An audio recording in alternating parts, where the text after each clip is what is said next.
What is up guys, KevinJSI here back with a brand new video, and today I'm going to be sharing my picks for the Game Awards 2020. If you guys saw the last video where I reacted to the nominees, I think that the only way for me to follow that video up is by sharing my own picks for the Game Awards. And on top of that guys, I want to thank you guys so much for like over 1,000 views on that reaction video. It's my fastest growing video to date. So for that guys, I just want to thank you guys so much because I really do appreciate it, and I read every single comment, and I love hearing your guys' opinions on the Game Awards and what your favorite game was, because honestly it might inspire me to play certain games. So let's get started with these picks. So first up we got Game of the Year. I mean, y'all saw the title of the last video. This isn't going to go to anything but Final Fantasy VII Remake for me. It's honestly a top 3 game that I've ever played. My favorite cast of characters out of any game I've ever played. It is really engaging gameplay as well. There are not too many bad things I can say about this game. So, again, I love this game with all my heart, so that's why easily my Game of the Year. Next up we have Best Game Direction for Outstanding Creative Design and Innovation in Game Direction. Now again, I'm going to vote for Final Fantasy VII Remake for this one, but I do feel like this category is a little closer for me personally, but because I haven't played a lot of the other games, I feel like I have to go with Final Fantasy VII Remake. But I've heard that Hades is a really great game and has great game direction as well. Like super innovative. So, and that's a game that I definitely want to play. So who knows, maybe when I look back on this video my opinion will change for this category. But yes, for now, Final Fantasy VII Remake. Next we have the Best Narrative. And come on guys, this category, if any, will probably go to The Last of Us Part 2. I haven't played The Last of Us Part 2, but I know the story and the hype around it. I don't really know what happens because, again, I haven't played it. But, again, this is going to be a real boring video for y'all because I'm going to be voting for the same thing every time. Final Fantasy VII Remake. As I've said, it has an amazing story and some of my favorite characters of any game that I've ever played. So, of course, it's going to have one of the best narratives. I mean, it really sets us up for a sequel, which I'm just so excited for. So Best Narrative, Final Fantasy VII Remake. Next we have Best Art Direction. So, okay, I said I was gonna vote for Final Fantasy VII Remake for every category, but this one, I feel like it would be a crime for me not to vote for Ori, because like Ori has my favorite like art out of pretty much any game I played. I think the only game that I like the art better than Ori is Grease. But Ori and the Blind Forest definitely had the best art direction. I know this is pretty much the same art direction. I think that Ori and the Blind Forest actually won Best Art Direction for the year it was nominated for this. So Will the Wisps it is for this one. Sorry Final Fantasy VII Remake. There aren't too many games like where you look at the like art style and you get chills, but there's something about the art style in Ori that's just so beautiful. So art direction, I gotta give to Ori. Best Score and Music. Man, come on. Final Fantasy VII Remake. Every song in this game I feel is just so perfect. The game is so emotional with its music as well. And like just like remaking like the old songs from Final Fantasy VII. It was just so beautiful, and every song just, it was just the music was such a huge part of the experience in the game, which is why it has my vote. On top of that, the theme song is, or the song in the credits is also really good, Hollow. So, Final Fantasy VII Remake, Best Score and Music. Best Audio Design. Now, I know audio design goes to shooters a lot because shooters honestly have amazing audio design. Again, I don't know a lot about these, these games, but based on like the trailers and what I've seen, I feel like I have to go with Doom Eternal for this one for best audio design, so that's going to be my vote. Next we have best performance.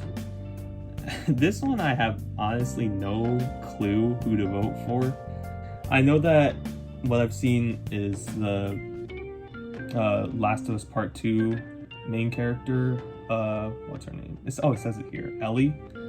I heard that her voice actor did a great job as her, but I don't have any like experience or knowledge of her character, so I'm gonna vote for Miles Morales because, you know, I played Spider-Man, I loved it, and based on what I heard in the trailer, I mean, he fits Miles Morales so well, and he does such a great job at voicing him, so I'm gonna vote for him. And honestly, he has a solid shot at winning it too. I wanna underestimate him against The Last of Us Part 2. Next we have Games for Impact.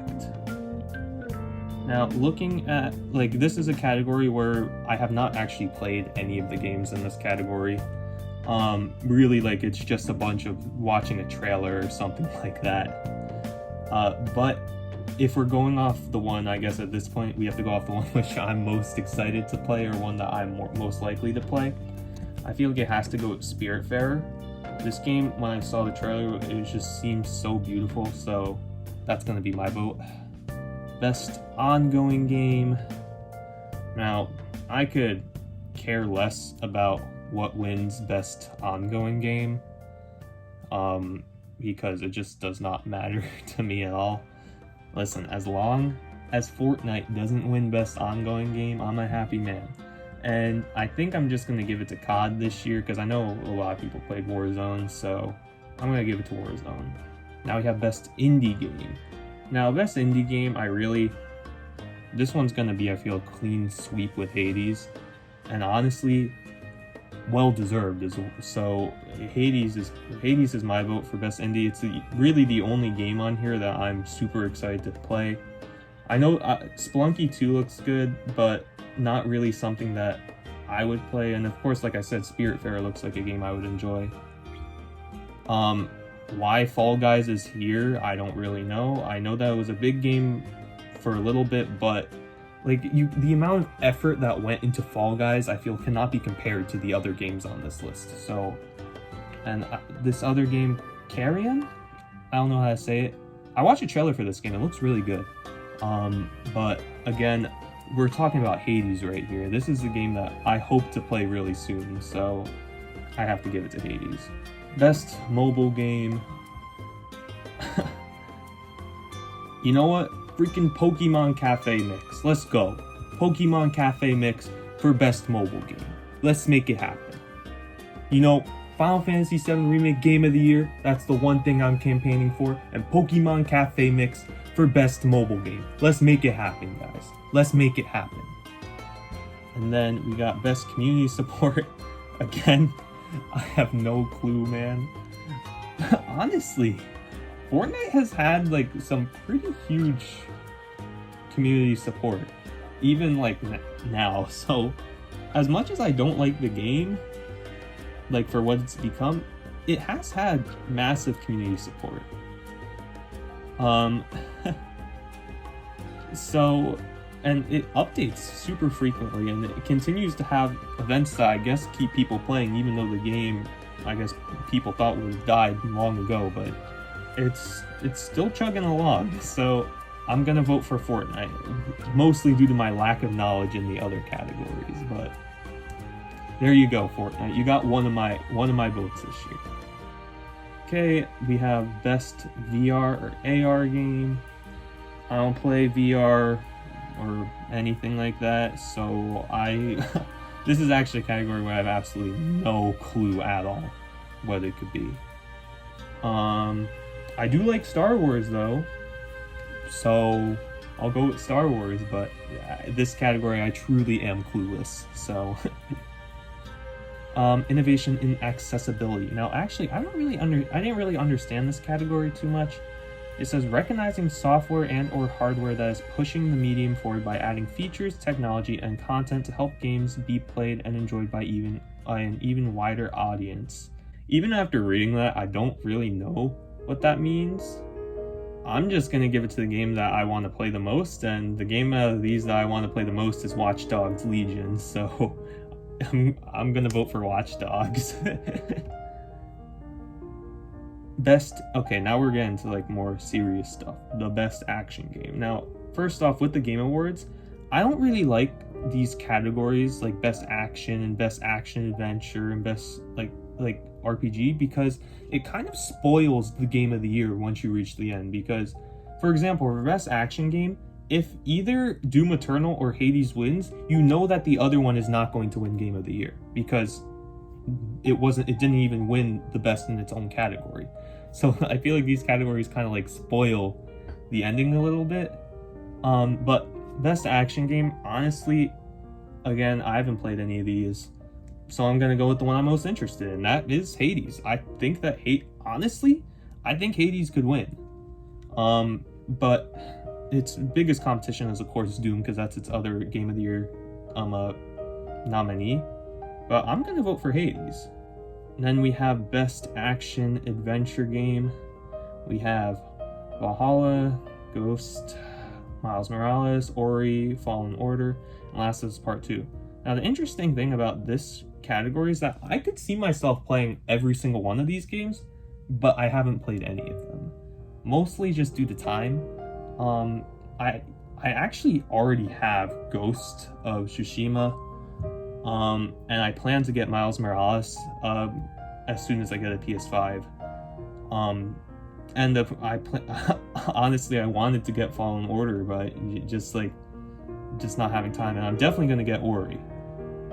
And Last of Us Part 2, of course, if I like the first one, because I already have the first one.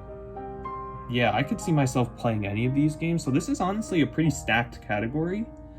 But again, I'm gonna go with the game that I'm the most excited to play, and that is honestly Miles Morales. As much as I love Ori, and as much as I am excited to play Ghost of Tsushima, I'm sure that once I do play them, I will like Ghost more, and I'll probably like Ori more. I love the first one. The first one is like top 10 game for me, but right now, I'm excited for Spider-Man. I've been a huge Marvel fan for years now, and Into the Spider-Verse is like my favorite movie of all time. So the Miles getting his own game, like it's just like the little Marvel fanboy in me is just like, yes. So that's got to be my pick, just based on hype for me personally. Again, all these votes are just personal opinions. Like, they're not like which one I actually think is going to win. Like, these are just personal opinions. So best RPG, Final Fantasy VII Remake. Need I say more? Only competition here is Persona 5 Royale, I feel, but this one's going to go to Final Fantasy VII Remake. I don't even think that's any questions need to be asked about that. Now, best fighting game is interesting because when the One Punch Man fighting game got nominated for best fighting game, it was a really, really weak year for fighting games. I don't think that this is really going to be close. I think it's going to go to Mortal Kombat 11 easy, and if I were to play any of these, it would be Mortal Kombat 11 Ultimate, so we're going to go with that. Next, we have the best family game. So the interesting thing I feel about the best family game is it should really just be renamed like best child-friendly game, because none of these games you really play as a family. Like, it's not something like Mario Party where like the entire family gets involved and plays together. Most of these are either like one player or possibly two player, but like Paper Mario the Origami King is not something that I feel like you're going to play with other people. Same thing with Crash, and Fall Guys, like Fall Guys, like as a family, like with your friends online, but as a family, I don't think you're really playing Fall Guys. So honestly, the only ones that really fit is like the Mario Kart Live, if you have more than one of those kart things, and Animal Crossing. So I think it's fair to vote for Animal Crossing for this one, and I think it's gonna win. Best sim and strategy game. Super weak year for sim and strategy games, oh my goodness. And to be quite honest with you guys, I have no idea what to pick because I've not played of any of these, and I've only heard of like 2 or 3 of them. Like, I don't even know what Crusader Kings is. I've never heard of Crusader Kings. So, you know what? Freaking Microsoft Flight Simulator. Let's, add that to the list of KevinJSI campaign. We got Final Fantasy VII Remake Game of the Year, Pokemon Cafe, whatever it's called, for Best Mobile Game, and now we have Microsoft Flight Simulator for Best Sim Strategy Game. Let's make it happen, guys. Microsoft Flight Simulator. Best Sports and Racing Game. Again, I don't play sports games unless they're called Mario Kart. So I ain't voting for FIFA or 2K, I can tell you that much. But I can tell you the few times that I have played 2K and FIFA, probably some of the most boring gameplay I've ever experienced in my entire life. F1 racing, I'm not big on racing stuff, to be honest, except for Mario Kart. I think it's fair to vote for Pro Skater for this one. It's a historic game, so I'll vote for it. Now, best multiplayer game. I must have accidentally clicked this earlier. So I was scrolling through the awards earlier today to try and to watch trailers and such for different games so I can get some more background. I must have accidentally clicked Among Us, and I think it's fair that Among Us is going to win. New Horizons, while it is the better game, I don't think that it has great multiplayer. I mean, like, that's the biggest complaint that comes from everyone. Like, the fact that it even got nominated for Best Multiplayer Game is kind of shocking. Fall Guys and Warzone and Valorant are all great games for online play. But I just think that the huge impact that Among Us has had, and hey, I'll admit, I love watching some Among Us videos on YouTube, I'll be watching people play Among Us, so I'm gonna vote for Among Us. I mean, I think Warzone is also a very, very fair pick for this out of all of these, because Warzone also has had such a huge influence this year. Best content creator, I'm not even gonna vote for this because I have no clue. Best debut game. So I watched the trailers for pretty much all these. The 2 that looked the most interesting to me were Carrion, I hope I'm saying that right, and Roki, again, I hope I'm saying that right. But I think if I had to pick one of them, it's going to be Roki. It's more my type of game, So I'm gonna go with that, but I hope that someday I'll get around to playing both of them, but we'll see. Okay, and then now we have all the esports stuff, which I'm not even gonna bother with because I don't know anything about esports. The only esports I watch are Smash, so I'm not gonna bother with that. Okay, guys, so that's going to round out my picks for the Game Awards 2020. I hope you guys enjoyed the video. Please just remember that these are my own personal picks for games. Like, everyone has different opinions concerning video games, so please be sure to leave in the comments below if you agree with any of my picks or if you think that I'm completely wrong. Please be sure to like, share, and subscribe. KevinJSI out. Peace.